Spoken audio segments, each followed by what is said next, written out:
जिंदगी के जीत पे यकीन कर, अगर कहीं है स्वर्ग तो उतारना जमीन पर, तू जिंदा है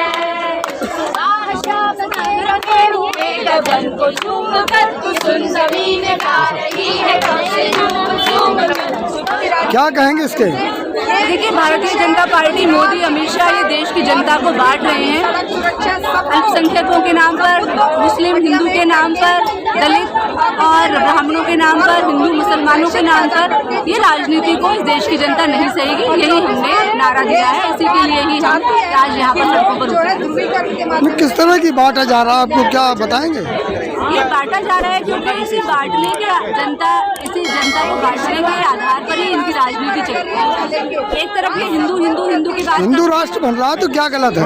हिंदू राष्ट्र गलत इसलिए है क्योंकि ये हमारे संविधान की आत्मा के खिलाफ है। अगर हमारा देश हिंदू राष्ट्र ही बनना होता तो फिर 1947 में ही बन चुका होता ना। लेकिन उस समय पर हमने पाकिस्तान का विरोध किया, जो कि पाकिस्तान एक धर्म आधारित देश बन रहा है, इसलिए हमने उसका विरोध किया। तो हमारे देश का संविधान लोकतांत्रिक संविधान है, समाजवाद उसका आधार है। लेकिन आज ये हमारे देश को एक संविधान के खिलाफ लेकर जा रहे हैं, जिसका हम विरोध कर रहे हैं।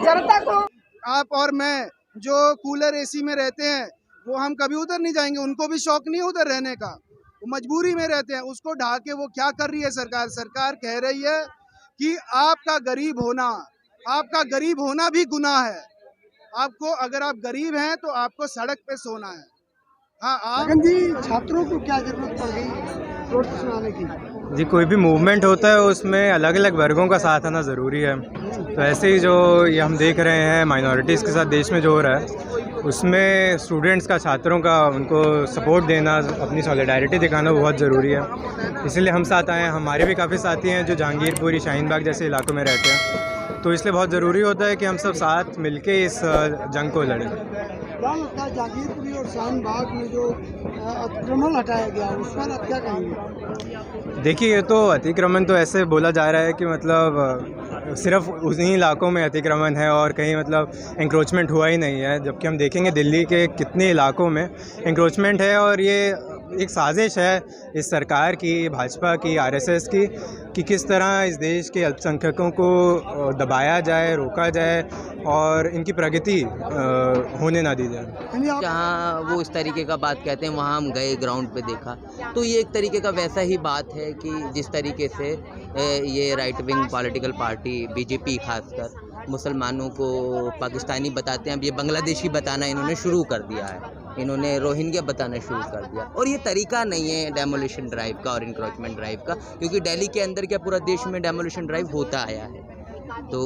तो ये साफ तौर पे इसका इंटेंट को समझना पड़ेगा। ये कम्युनल इंटेंट के साथ में ये काम कर रहे हैं और ये बेसिकली उसी पॉलिटिक्स का पार्ट है जो इस देश में हो रहा है, हिंदुत्व पॉलिटिक्स। बीजेपी के मंत्री हैं, उन्होंने कहा है कि अतिक्रमण को सिर्फ हटाया जा रहा है और अतिक्रमण हम हटा कर रहेंगे दिल्ली में। देखिए, अतिक्रमण को हटाने का तरीका होता है ना, लेकिन ये क्या तरीका है कि आप अतिक्रमण को हटाने के नाम पे बोलेंगे कि बांग्लादेशी रहते हैं, रोहिंग्या अवैध रूप से बसे हुए हैं, तो ये तो सीधा सीधा कम्युनल बात है, सबको समझ में आ रही है। एक तो ये है, दूसरा ये है कि भाई आप एकदम से मतलब कोई लोगों को नोटिस नहीं सर्व करेंगे, लोगों को कोई खास इन्फॉर्मेशन नहीं देंगे, कन्फ्यूज़न तक क्रिएट कर देंगे एरिया के अंदर, खासकर मुस्लिम इलाकों के अंदर। एक फेयर मॉन्गरिंग का आप काम कर रहे हैं इंक्रोचमेंट के नाम पे, तो ये इंक्रोचमेंट नहीं है, ये एक हिंदुत्व पॉलिटिक्स का एक नया तरीका है। ये एक बुलडोज़र को एक इन्होंने अपना एक नया तंत्र की तरह इस्तेमाल कर रहे हैं। आगे का क्या कार्य रहेगा?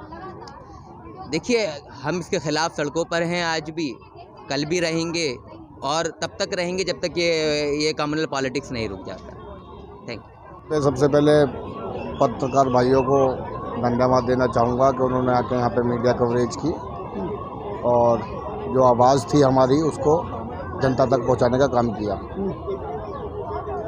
आगे बढ़ूँगा, एक शेर पढ़ूँगा कि कैसी कश्मकश है अशफाक तेरे देश में, गद्दियों पर बैठ गए हैं लुटेरे नेताओं के भेष में।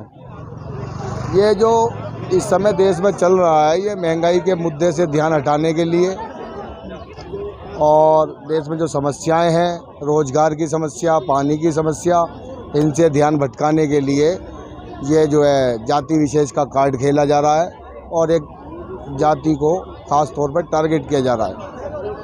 कभी राम के नाम पे, कभी हनुमान के नाम पे रैलियां निकाल के सांप्रदायिक सौहार्द को बिगाड़ने की कोशिश की जाती है। सभी लोग मिलजुल के रहा करते थे देश के अंदर, लेकिन आज ये हालात हो गए हैं कि हिंदू मुसलमान के बीच में इतना जहर घोल दिया है। जब से बीजेपी की सरकार आई है तब से हर आदमी अपने आप को असुरक्षित महसूस करता है, बेरोजगारी की मार झेल रहा है, महंगाई की मार झेल रहा है। तो मैं सारे मुद्दों से ध्यान हटाने के लिए इन्होंने जो है ये जातिवाद का कार्ड खेल रखा है। अंबानी, अडानी, बाबा रामदेव, इनकी संपत्ति में इजाफा होता जा रहा है, गरीब आदमी कर्ज में दबा जा रहा है। और कल कुतुब मीनार के अंदर हनुमान चालीसा का पाठ हुआ जी, उस पर क्या कहेंगे? ये जो दिल्ली में जैसे कहीं पे जब बुलडोजर चलने लगता है तो ये दूसरी जगह जाके हनुमान चालीसा, राम चालीसा, इस टाइप के कुछ कार्यक्रम जो आयोजित करने लगते हैं ताकि लोगों का ध्यान बुलडोजर की तरफ से हटके चालीसा की तरफ चला जाए, ताकि इधर भी बवाल होता रहे, उधर भी तोड़ फोड़ होती रहे। एक तरफ तो ये लोग कहते हैं कि हम कोर्ट के फैसले का सम्मान करते हैं, उधर ही कोर्ट के फैसले का उल्लंघन चल रहा है। उधर सुप्रीम कोर्ट में सुनवाई चल रही थी, उधर बुलडोजर लेके पहुंच गए। अगर बात अतिक्रमण की है तो दिल्ली में ज़्यादातर अतिक्रमण ही है। मकान में छज्जा नहीं निकाल सकते, स्लिप या सीढ़ियाँ बाहर नहीं बना सकते, लेकिन आधी से ज़्यादा दिल्ली की जो छज्जलियाँ हैं, छज्जे हैं, वो मकान के बाहर हैं, सीढ़ियाँ बाहर हैं। अगर ऐसे अतिक्रमण की तोड़फोड़ की जाएगी तो आधी से ज़्यादा दिल्ली और आधे से ज़्यादा देश के जो है ना मकान, ये सारे ही तोड़ने पड़ेंगे। क्या कहना चाहेंगे कि आप अतिक्रमण को हटाना जरूरी है कि नहीं?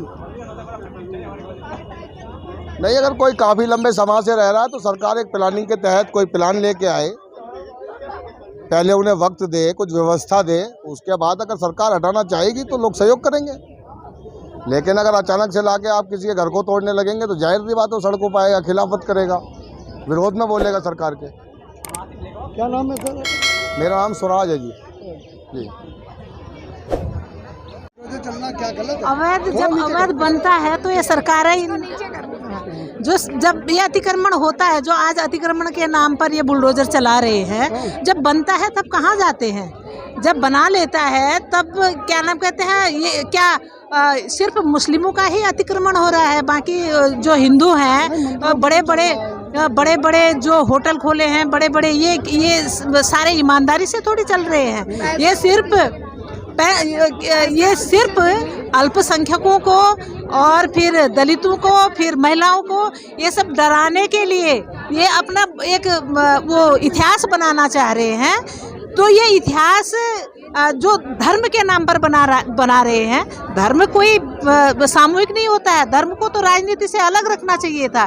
धर्म जो होता है वो व्यक्तिगत मामला होता है, लेकिन ये धर्म को ही हथियार बना रहे हैं। जैसे आपने कहा कि पर चलाया जा रहा है, तो मंदिरों पर तो भी चल रहा है। मंदिरों पर कहाँ चल रहा है? मंदिरों तोड़ दिया गया, देखा नहीं? अब मंदिर तोड़ा गया, लोगों के घर तोड़े जा रहे हैं। मंदिर में तो पत्थर की मूर्तियां रखी हुई हैं। मंदिर, मस्जिद, गुरुद्वारों में तो इंसान बसते नहीं है ना।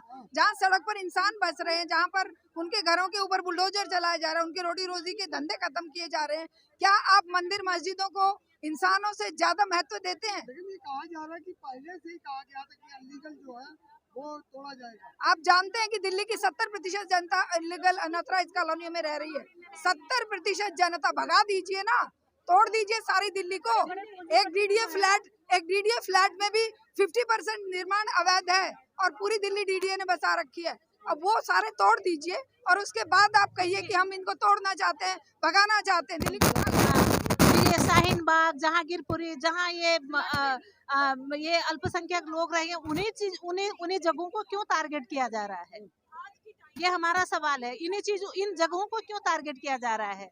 आज देख रहे हो, पूरे जब हमारा देश अंग्रेजों के अधीन था, तब तो उस आज़ादी आंदोलन में हमारे कम से कम 50% मुस्लिमों ने भी कुर्बानियाँ दी हैं। अशफाक उल्ला खां जैसे शहीद हुए हैं हमारे देश के लिए, जब हमारा फांसी चढ़ गए थे।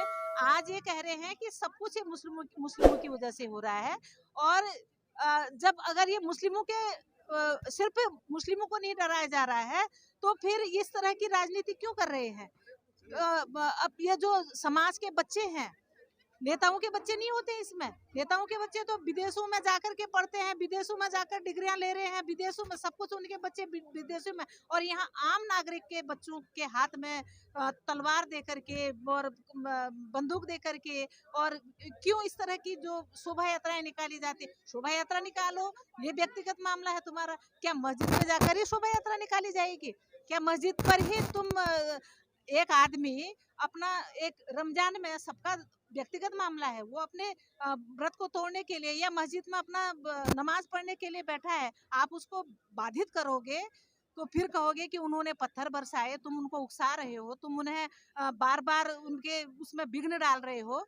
तुम्हारा धर्म इतना, धर्म कभी ऐसा नहीं सिखाता है। धर्म एक समय में प्रगतिशील था, वो सभी धर्म सही रास्ता दिखाता है। धर्म इस तरह से ना तो बांटता है, ना लोगों में फूट डालता है। और आपको क्यों लग रहा है को लेकर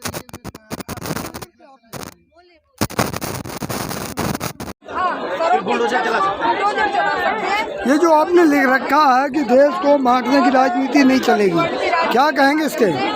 देखिए, भारतीय जनता पार्टी, मोदी, अमित शाह ये देश की जनता को बांट रहे हैं। अल्पसंख्यकों के नाम पर, मुस्लिम हिंदू के नाम पर, दलित और ब्राह्मणों के नाम पर, हिंदू मुसलमानों के नाम पर ये राजनीति को इस देश की जनता नहीं सहेगी। यही हमने नारा दिया है, इसी के लिए ही हम आज यहाँ पर सड़कों पर उतरे। किस तरह की बांटा जा रहा है, आपको क्या बताएंगे? ये बांटा जा रहा है क्योंकि इसी जनता को बांटने के आधार पर ही इनकी राजनीति चलती है। एक तरफ ये हिंदू की बात, हिंदू राष्ट्र बन रहा है तो क्या गलत है?